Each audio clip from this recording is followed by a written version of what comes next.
छौ कोसँग खुसी हुनु जहाँ छौ जोसँग हितको परानी मेरो हितको परानी अब कहिले होला खै तिम्रो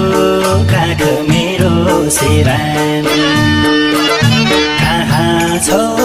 कोसँग खुसी हुनु जहाँ छौ जोसँग हितको परानी मेरो हितको परानी